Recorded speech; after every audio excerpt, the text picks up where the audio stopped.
नमस्कार। Byju's exam prep IAS Hindi में आपका स्वागत है। प्रस्तुत है दैनिक समाचार विश्लेषण। सत्र को प्रारंभ करने से पूर्व एक महत्वपूर्ण उद्घोषणा। बायजूस एग्जाम प्रेप आईएएस के द्वारा सिविल सेवा परीक्षा 2023 की तैयारी करने वाले गंभीर प्रत्याशियों के लिए एक निःशुल्क कार्यशाला का आयोजन शनिवार 21 मई को शाम 6 बजे विशेष रूप से बायजूस एग्जाम प्रेप ऐप पर किया जा रहा है। जो भी विद्यार्थी 2023 में परीक्षा देना चाहते हैं वह इसके संदर्भ में प्रभावशाली नोट्स कैसे बनाएं, इससे संबंधित कार्यशाला में भाग ले सकते हैं। इसके लिए आप डिस्क्रिप्शन बॉक्स में दिए गए लिंक पर क्लिक करके स्वयं को रजिस्टर करा सकते हैं। सत्र के विषय आपके समक्ष हैं। आज के सत्र में हम चर्चा करेंगे पेरारीवलन की रिहाई और अनुच्छेद 142, पेरारीवलन रिहाई व क्षमादान शक्ति, परिसीमन पर विचार, असम एनआरसी की स्थिति को लेकर असमंजस तथा संयुक्त राष्ट्र रिपोर्ट और भारत की सूखे के प्रति संवेदनशीलता पर। सत्र के अंत में हम मुख्य परीक्षा अभ्यास प्रश्न की चर्चा करेंगे, जिससे संबंधित उत्तर संरचना भी हम आपको देंगे। तो चलिए शुरू करते हैं। सबसे पहला आलेख आपके समक्ष है। इसे पेज नंबर 1 और पेज नंबर 6 से लिया गया है, जिसमें हम दो आलेखों की चर्चा आपके साथ करेंगे, जिसका संबंध पेरारीवलन की रिहाई और अनुच्छेद 142 से है और इसे आप जीएस पेपर 2 में पॉलिटी से जोड़कर देख सकते हैं। आपको ये ध्यान रखना है कि हमारे द्वारा आज की बड़ी खबर यानी बिग न्यूज में भी अनुच्छेद 142 पर चर्चा की गई है, जिसे आप देख सकते हैं। सुप्रीम कोर्ट के द्वारा हाल ही में संविधान के अनुच्छेद 142 के तहत पूर्ण न्याय प्राप्त करने के लिए अपनी असाधारण शक्तियों का इस्तेमाल करते हुए पूर्व प्रधानमंत्री राजीव गांधी हत्या मामले में एजी पेरारीवलन को रिहा करने का आदेश दिया गया है।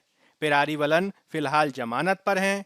उनकी मौत की सजा को पहले ही उम्र कैद में बदल दिया गया था और आतंकवाद के आरोप भी वापस ले लिए गए थे। इस मामले में अदालत का मानना रहा कि सितंबर 2018 को पेरारीवलन को क्षमा करने के लिए तमिलनाडु मंत्री परिषद की सलाह संविधान के अनुच्छेद 161 यानी राज्यपाल की क्षमादान की शक्ति के तहत राज्यपाल पर बाध्यकारी थी। मूल रूप से क्षमा याचिका पर राज्यपाल के द्वारा की गई लंबी देरी और राज्यपाल के द्वारा निर्णय लेने की अनिच्छा ने ही अदालत को पेरारीवलन के साथ न्याय करने के लिए अनुच्छेद 142 के तहत अपने संवैधानिक शक्ति को नियोजित करने के लिए मजबूर किया है। इस संदर्भ में अदालत ने केंद्र के इस तर्क को खारिज कर दिया कि राष्ट्रपति को ही विशेष रूप से न कि राज्यपाल के पास भारतीय दंड संहिता की धारा 302 यानी हत्या के मामले में क्षमादान देने की शक्ति होती है। अदालत का यह मानना रहा कि ऐसा मानना अनुच्छेद 161 को एक मृत पत्र के समान बना देगा और एक ऐसी असाधारण स्थिति पैदा करेगा जिससे पिछले 70 सालों में हत्या के मामलों में राज्यपालों द्वारा दी गई क्षमा को अमान्य कर दिया जाएगा।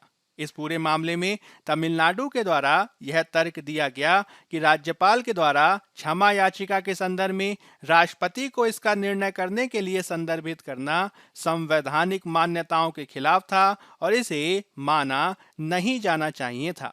तमिलनाडु के द्वारा यह भी तर्क दिया गया कि अगर ऐसा किया जाता है तो आगे चलकर संघवाद के ढांचे को भी प्रभावित किया जा सकता है। इस संदर्भ में अदालत के द्वारा तमिलनाडु के तर्क को माना गया और कहा गया कि संघवाद की रक्षा के संदर्भ में यह महत्वपूर्ण है कि हत्या के मामलों में दोषियों द्वारा किए गए अनुच्छेद 161 के तहत क्षमा की याचिका के मामले में राज्यों के पास राज्यपाल को सलाह देने और सहायता करने की शक्ति है। मुकदमेबाजी के इन लंबे वर्षों में केंद्र ने शुरू में सुप्रीम कोर्ट को यह आश्वासन दिया था कि राज्यपाल पेरारीवलन की क्षमा याचिका पर फैसला करेंगे, लेकिन नवंबर 2020 में अचानक केंद्र के द्वारा ये कहा गया कि क्षमा याचिका पर फैसला करने के लिए राष्ट्रपति ही अधिकृत हैं। केंद्र ने इसके संदर्भ में दिसंबर 2015 के एक महत्वपूर्ण फैसले भारत संघ बनाम बी श्रीहरनवाद का उद्धरण दिया और ये कहा कि दंड प्रक्रिया संहिता यानी सीआरपीसी की धारा 432 में संघ को इस मामले में प्रधानता दी गई है और राज्यों का इसमें कोई क्षेत्राधिकार नहीं देखा जाता है। विशेष रूप से ऐसे मामलों में केंद्र को महत्ता दी जानी चाहिए जब मामले की सुनवाई एक ऐसे कानून के तहत की जा रही हो जिस पर संघ की कार्यकारी शक्ति का विस्तार किया गया हो। इस मामले में गृह मंत्रालय के द्वारा भी यही स्थिति को स्पष्ट किया गया था कि पेरारी वलन के मामले में क्षमा याचिका पर फैसला करने के संदर्भ में भारत के राष्ट्रपति ही उपयुक्त सक्षम प्राधिकारी हैं। इस संदर्भ में केंद्र सरकार के द्वारा तमिलनाडु गवर्नर के उस फैसले को भी सही ठहराने का प्रयास किया गया जिसके तहत उनके द्वारा पेरारी वलन की क्षमा याचिका से संबंधित मामले को राष्ट्रपति के द्वारा निर्णय करने के लिए अग्र संदर्भित किया गया था। हालांकि पेरारी वलन के वकीलों के द्वारा अदालत के उसी 2015 के श्रीहरन फैसले का इस्तेमाल किया गया और ये कहा गया कि सीआरपीसी की धारा 432 के तहत राज्य या केंद्र सरकारों की शक्ति को राष्ट्रपति और राज्यपाल की क्षमादान शक्ति के बराबर नहीं किया जा सकता है। सीआरपीसी की धारा 432 अलग मामले के संदर्भ में है, जबकि अनुच्छेद 72 और 161 के तहत राष्ट्रपति और राज्यपाल की क्षमादान की शक्ति एक अलग विशेषाधिकार मामला है जिसको एक समान नहीं माना जा सकता है। इस संदर्भ में पेरारी वलन के वकीलों के द्वारा यह भी कहा गया कि दोषी क्षमा हेतु आवेदन करने के लिए राज्यपाल या राष्ट्रपति किसी को भी चुनने के लिए स्वतंत्र हैं और इसके संदर्भ में राज्यपाल किसी भी रूप में उनकी क्षमा याचिका को राष्ट्रपति को संदर्भित नहीं कर सकते हैं। केंद्र के द्वारा इस मामले में इस बात पर भी प्रकाश डाला गया था कि पेरारी वलन के खिलाफ मामला पूर्व प्रधानमंत्री की हत्या से संबंधित है, जिसके तहत 1991 में तमिलनाडु के श्री पेरम्बदूर में हुए बम विस्फोट में 43 अन्य लोग भी गंभीर रूप से घायल हो गए थे। हालांकि इसके संदर्भ में पेरारी वलन के द्वारा यह तर्क दिया गया कि अपराध में उनकी भूमिका मात्र 9 वोल्ट की 2 बैटरियों की आपूर्ति करने के संदर्भ में ही देखी गई थी और वे इस बात से अनजान थे कि इन बैटरियों का वास्तव में उपयोग किस प्रकार से किया जाना है। इसके अलावा यह भी तर्क दिया गया कि व्यपगत कानून टाडा के तहत जो उनके द्वारा एक पुलिस अधिकारी के समक्ष कबूलनामा दिया गया था वह वास्तव में एक वैध सबूत के रूप में नहीं देखा जा सकता है। इस बात को भी बताया गया कि किस प्रकार से उस समय उनकी आयु 19 वर्ष की ही थी।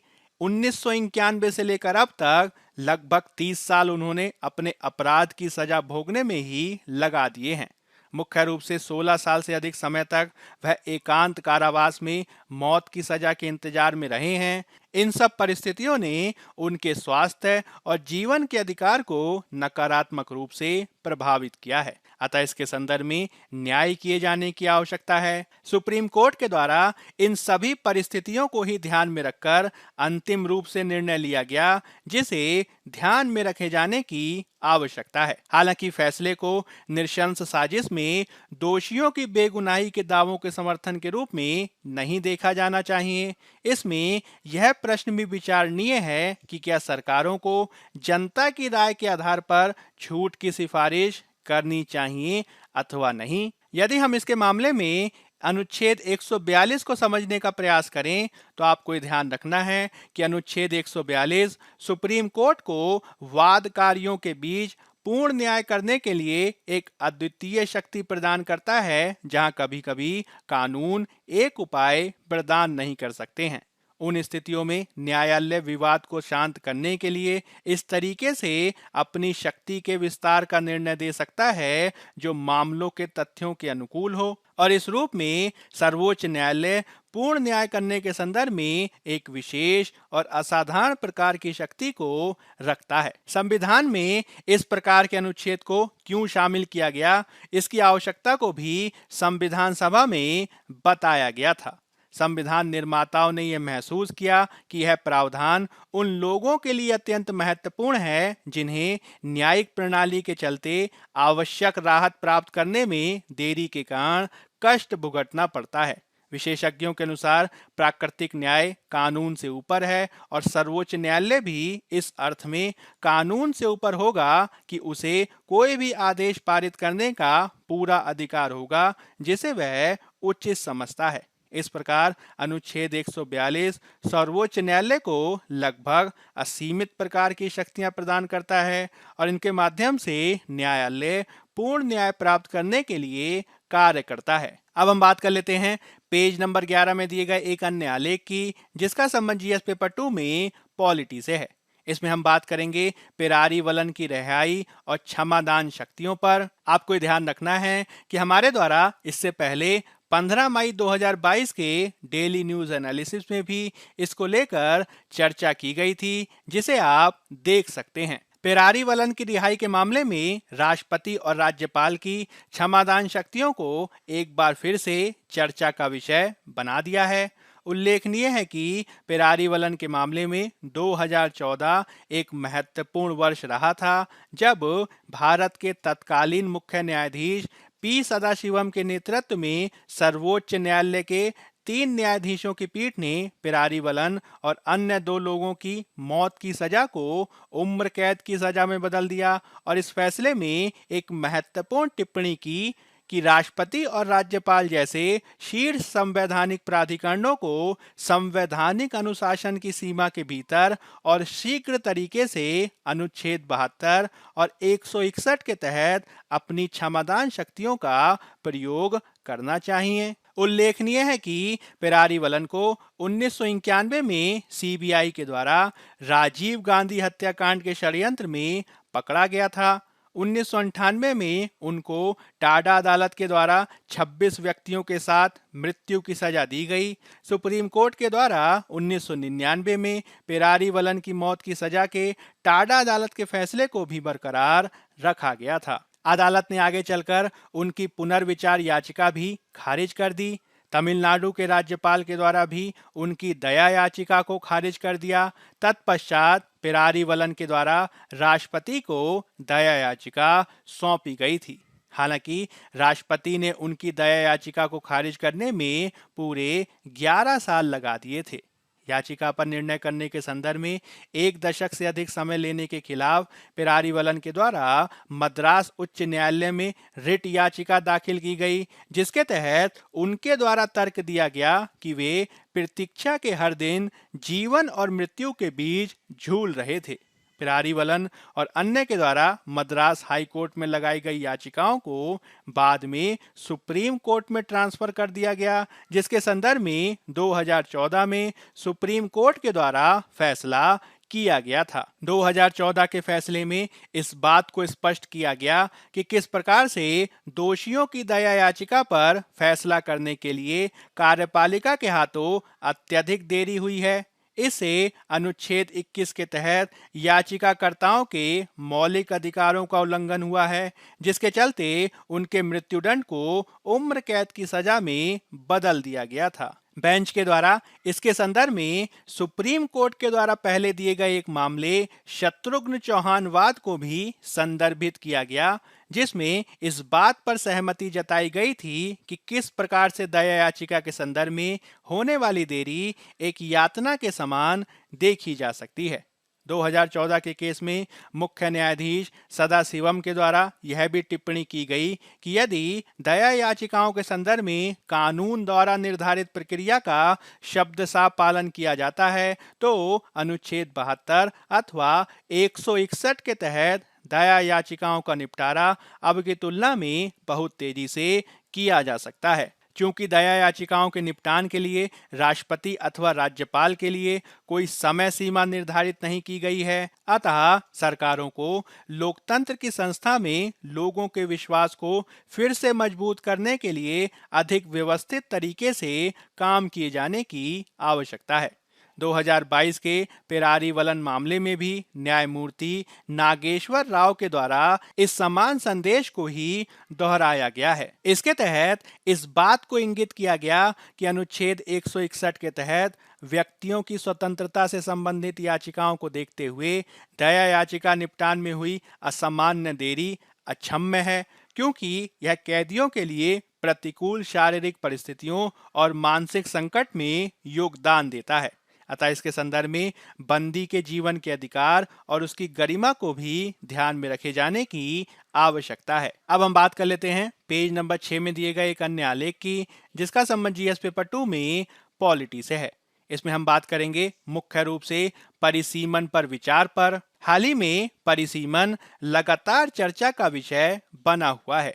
उल्लेखनीय है कि कुछ समय पहले ही जम्मू कश्मीर परिसीमन आयोग के द्वारा अपनी रिपोर्ट को सौंपा गया है। इसके अलावा अनेक विशेषज्ञों का यह भी कहना है कि संभवतः 2026 में लोकसभा की सीटों को बढ़ाया जा सकता है। वर्तमान में लोकसभा की सीटों को 1971 की जनगणना के आधार पर फ्रीज कर दिया गया है, किंतु यह सीमा 2026 में पूरी होने वाली है, जिसके चलते संभवतः 2026 में सीटों की संख्या में वृद्धि की जा सकती है।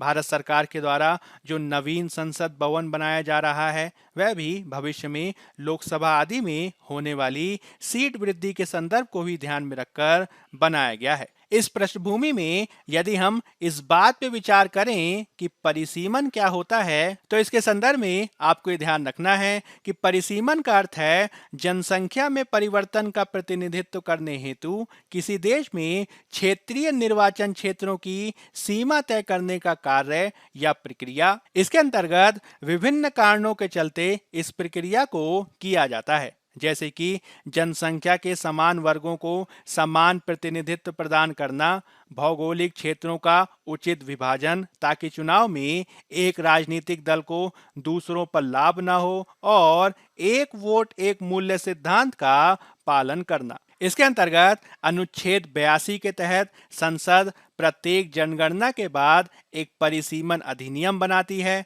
अनुच्छेद 170 के तहत राज्यों को भी प्रत्येक जनगणना के बाद परिसीमन अधिनियम के अनुसार क्षेत्रीय निर्वाचन क्षेत्रों में विभाजित किया जाता है। एक बार अधिनियम लागू होने के बाद केंद्र सरकार एक परिसीमन आयोग का गठन करती है, जिसके संदर्भ में आपको ये ध्यान रखना है कि पहला परिसीमन अभ्यास राष्ट्रपति के द्वारा चुनाव आयोग की मदद से 1950-51 में किया गया था, और परिसीमन आयोग अधिनियम 1952 में अधिनियमित किया गया था। 1952, 62, 72 और 2002 के अधिनियमों के तहत 4 बार 1952, 1963, 1973 और 2002 में परिसीमन आयोगों का गठन किया गया है। इसके तहत आप ये ध्यान रखेंगे कि परिसीमन आयोग भारत के राष्ट्रपति के द्वारा नियुक्त किया जाता है और भारत के चुनाव आयोग के सहयोग से काम करता है।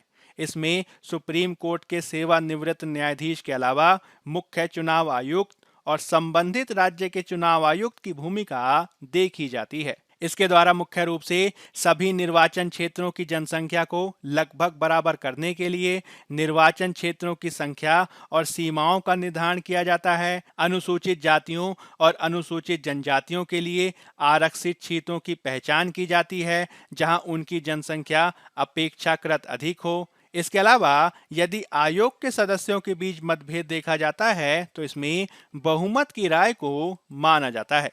भारत में परिसीमन आयोग एक उच्च शक्ति वाला निकाय है, जिसके आदेशों में कानून का बल है और इसे किसी भी अदालत के समक्ष प्रश्नगत नहीं किया जा सकता है।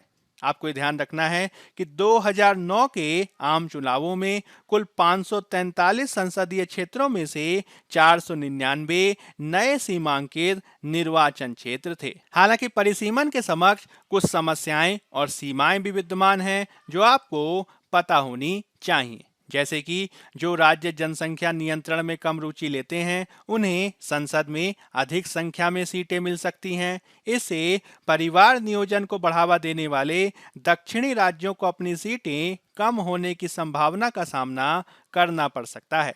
2008 में 2001 की जनगणना के आधार पर परिसीमन किया गया था, लेकिन 1971 की जनगणना के अनुसार विधानसभाओं और संसद में तय की गई सीटों की कुल संख्या में बदलाव नहीं किया गया था। संविधान ने लोकसभा और राज्यसभा की सीटों को क्रमशः 550 और 250 तक सीमित कर दिया है और बढ़ती आबादी का प्रतिनिधित्व एक ही प्रतिनिधि के द्वारा किया जा रहा है। अतः इसके संदर्भ में हमें इसके कुछ सीमाओं को दूर किए जाने की आवश्यकता है, जैसे कि 2026 से बहुत पहले मुद्दों को सुलझाने के लिए एक राष्ट्रीय आम सहमति की कवायद शुरू की जानी चाहिए। इसके अलावा जनसंख्या को दिया गया वेटेज भी कम किया जा सकता है, जो 10% या 5% तक भी किया जा सकता है। हालांकि लोकसभा और विधानसभाओं में सीटों की संख्या पर रोक 2001 की जनगणना के बाद हटा ली जानी चाहिए थी, लेकिन एक अन्य संशोधन ने इसे 2026 के लिए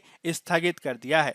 यह इस आधार पर उचित था कि 2026 तक पूरे देश में एक समान जनसंख्या वृद्धि दर हासिल कर ली जाएगी, किंतु अभी भी बहुत सारे उत्तर भारतीय राज्यों ने इसके संदर्भ में गंभीरतापूर्वक कार्य नहीं किया है। अतः इसके संदर्भ में कार्य किए जाने की आवश्यकता है। अब हम बात कर लेते हैं पेज नंबर 8 में दिए गए एक अन्य आलेख की, जिसका संबंध जीएस पेपर 2 में पॉलिटी और जीएस पेपर 3 में आंतरिक सुरक्षा से है। इसमें हम मुख्य रूप से बात करेंगे असम एनआरसी की स्थिति को लेकर असमंजस की। हाल ही में असम एनआरसी यानी नागरिकों का राष्ट्रीय register, national register of citizens, जिसे एनआरसी के रूप में कहा जाता है, की स्थिति को लेकर असमंजस देखा गया है। असम के फॉरेनर्स ट्रिब्यूनल के एक सदस्य ने नेशनल रजिस्टर ऑफ सिटीजन्स के स्टेट कोऑर्डिनेटर हितेश देव शर्मा को पत्र लिखकर ट्रिब्यूनल के वैध कामकाज में दखल देना बंद करने को कहा है। यह पत्र श्री शर्मा के द्वारा लिखे गए अप्रैल के पत्र के जवाब में है, जिसमें उन्होंने सभी फॉरेन ट्रिब्यूनल्स के सदस्य को एनआरसी को अंतिम यानी फाइनल नहीं मानने के लिए कहा था। उल्लेखनीय है कि एनआरसी का पूरा ड्राफ्ट 31 अगस्त 2019 को प्रकाशित किया गया था। हालांकि इस मसौदे में शामिल होने के लिए आवेदन करने वाले लगभग 3.3 करोड़ लोगों में से 19 लाख लोग इससे बाहर देखे गए थे। इन व्यक्तियों को लेकर लगातार असमंजस की स्थिति देखी जा रही है। 2021 में श्री शर्मा ने गुवाहाटी उच्च न्यायालय में एक हलफनामा प्रस्तुत किया, जिसमें अगस्त 2019 एनआरसी को पूरक सूची के रूप में संदर्भित किया गया, न कि अंतिम एनआरसी के रूप में। इस प्रकार उन्होंने एनआरसी की पुनः सत्यापन की मांग की। हालांकि फॉरेन ट्रिब्यूनल के सदस्य इस बात पर दावा करते हैं कि 2003 के नागरिकता नियमों के प्रासंगिक खंडों के अनुसार प्रकाशित एनआरसी अंतिम है और इसी के अनुसार किसी व्यक्ति के विदेशी अथवा स्वदेशी होने का निर्धारण किया जाएगा। आपको ध्यान रखना है कि एनआरसी 1951 में स्वतंत्र भारत की पहली जनगणना से उत्पन्न हुआ था। इसके संदर्भ में सभी राज्यों को एक एनआरसी संकलित करने के लिए कहा गया था, किंतु यह मुख्य रूप से असम में ही किया गया, क्योंकि असम में पूर्वी पाकिस्तान से आने वाले लोगों को लेकर भय विद्यमान था। इसको लेकर आगे असम में आंदोलन भी देखा गया, जिसके चलते 1979 से 1985 के दौरान असम आंदोलन में एनआरसी को अपडेट करने की मांग लगातार उठाई गई। अंततः जब 1985 में असम समझौता हुआ तो इसमें 24 मार्च 1971 यानी बांग्लादेश युद्ध की पूर्व संध्या को कट ऑफ तिथि के रूप में निर्धारित किया गया था। इसी तारीख को 2014 में भी तब अपनाया गया जब सुप्रीम कोर्ट के निर्देशन में एनआरसी को अपडेट करने की कवायद को शुरू किया गया। हालांकि 2014 में शुरू हुए इस अभ्यास के चलते 2019 में जो लिस्ट प्रकाशित हुई है उसके अंतर्गत लगभग 3.3 करोड़ लोगों में से 19 लाख लोग एनआरसी लिस्ट से ही बाहर कर दिए गए हैं। असम सरकार का मानना है कि इससे विवाद पैदा हुआ है और यह अंतिम सूची नहीं है। हालांकि इसको लेकर विवाद अभी भी थमा नहीं है। असम राज्य के एनआरसी समन्वयक के अनुसार इसके संदर्भ में केवल भारत के महापंजीयक यानी रजिस्ट्रार जनरल का कार्यालय ही अंतिम एनआरसी प्रकाशित कर सकता है, जो वास्तव में किया ही नहीं गया है। इस पूरे मामले के संदर्भ में विशेषज्ञों का यह भी कहना है कि वास्तव में अभी एनआरसी की प्रक्रिया पूरी नहीं हुई है, क्योंकि रजिस्ट्रार जनरल ऑफ इंडिया की अधिसूचना के बिना एनआरसी प्राधिकरण एनआरसी रजिस्टर से बाहर किए गए लोगों को अस्वीकृति पर्ची जारी नहीं कर सकता है। इस तरीके की अस्वीकृति पर्ची किसी व्यक्ति के सूची से बाहर होने के कारणों की रूपरेखा को तैयार करती है। इस संदर्भ में निर्धारित प्रक्रिया के अनुसार प्रत्येक बहिष्कृत व्यक्ति को स्लिप प्राप्त करने के 120 दिनों के भीतर फॉरेनर्स ट्रिब्यूनल में अपील करने के लिए अस्वीकृति पर्ची जारी की जानी थी। ट्रिब्यूनल तब उनके मामलों को सुनता और उनके भविष्य के संदर्भ में अंतिम निर्णय करता, लेकिन अभी तक बाहर किए गए लोगों को अस्वीकृति पर्ची जारी नहीं की गई है, जिसके चलते ऐसे लोगों का भविष्य अधर में लटक गया है। एनआरसी का ये मामला खिंचता ही जा रहा है और 2020 के बाद से इस पर कोई सुनवाई देखी नहीं गई है। इस प्रकार इसका कार्यान्वयन अभी भी अनिश्चित कहा जा सकता है। अब हम बात कर लेते हैं पेज नंबर 8 में दिए गए एक अन्य आलेख की, जिसका संबंध जीएस पेपर 3 में पर्यावरण से है। इसमें हम बात करेंगे संयुक्त राष्ट्र रिपोर्ट और भारत की सूखे के प्रति संवेदनशीलता पर। हाल ही में संयुक्त राष्ट्र की एक रिपोर्ट से पता चला है कि भारत के कई हिस्से उन क्षेत्रों की सूची में आते हैं जो विश्व स्तर पर सूखे की चपेट में हैं। रिपोर्ट में यह भी कहा गया है कि देश में गंभीर सूखे के कारण 1998 और 2017 के बीच भारत का जीडीपी 2 से 5% तक कम हो गया है। वैश्विक स्तर पर इसी अवधि में सूखे से लगभग 124 अरब डॉलर का आर्थिक नुकसान हुआ है। यह रिपोर्ट यूएनसीसीडी यानी मरुस्थलीकरण का मुकाबला करने के लिए संयुक्त राष्ट्र सम्मेलन के 15वें सम्मेलन COP15 में 197 सदस्य देशों द्वारा महत्वपूर्ण प्रमुख निर्णयों को लेने में मदद करती है, जो वर्तमान में कोटे डी आइवरी के अबिजान में चल रहा है। सूखा, भूमि की बहाली और संबंधित पहलू जैसे भूमि अधिकार, लैंगिक समानता और युवा सशक्तिकरण COP15 के शीर्ष विचारों में से देखे जा सकते हैं। यूएनसीसीडी की 197 पार्टियों, जिसमें 196 सदस्य देशों के साथ साथ यूरोपीय संघ भी शामिल है, इनसे उम्मीद की जाती है कि वह भविष्य प्रूफिंग, भूमि उपयोग पर ध्यान केंद्रित करते हुए भूमि की बहाली और सूखे से निपटने के लिए स्थायी विचारों पर मंथन करेंगे। यूएनसीसीडी ने 2030 तक 1 अरब हेक्टेयर खराब भूमि को बहाल करने और भूमि क्षरण तटस्थ दुनिया बनाने की भी कल्पना की है। विश्व बैंक के अनुमानों के अनुसार सूखे की स्थिति 2050 तक 216 मिलियन लोगों को पलायन करने के लिए मजबूर कर सकती है। विश्व मौसम विज्ञान संगठन के आंकड़ों से पता चला है कि 1970 के बाद से मौसम, जलवायु और पानी के खतरों ने सभी आपदाओं का 50% और सभी मौतों का 45% हिस्सा लिया है। इनमें से 10 में से 9 मौतें विकासशील देशों में देखी गई हैं। 2020 और 2022 के बीच 23 देशों ने सूखे की आपात स्थिति का सामना किया है, जिसमें अफगानिस्तान, पाकिस्तान, संयुक्त राज्य अमेरिका के अलावा अफ्रीका के ज्यादातर राज्यों को शामिल किया जा सकता है। रिपोर्ट के अनुसार अकेले जलवायु परिवर्तन से 129 देशों को अगले कुछ दशकों में सूखे के जोखिम में वृद्धि का अनुभव हो सकता है। यही कारण है कि भारत ने सूखे को रोकने और भूमि क्षरण पर नियंत्रण के लिए लगातार प्रयास किए हैं। इसके संदर्भ में भारत सतत भूमि और संसाधन प्रबंधन पर ध्यान केंद्रित कर रहा है। भारत के द्वारा इसके संदर्भ में 2001 में एक राष्ट्रीय कार्य योजना भी तैयार की गई है। इसके अलावा भारत के द्वारा एकीकृत वाटरशेड प्रबंधन कार्यक्रम, राष्ट्रीय वनीकरण कार्यक्रम, हरित भारत के लिए राष्ट्रीय मिशन, मनरेगा जैसी योजनाओं के माध्यम से भूमि क्षरण को रोकने का लगातार प्रयास किया गया है।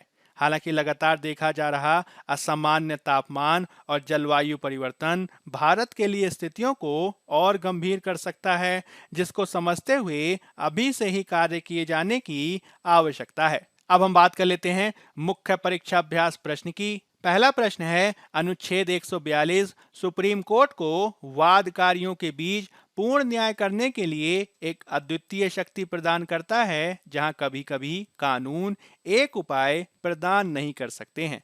पेरारीवलन रिहाई मामले की पृष्ठभूमि में चर्चा करें। 250 शब्द, 15 अंक। दूसरा प्रश्न है, दुनिया भर के देशों के सामने मरुस्थलीकरण की समस्या का आकलन करें।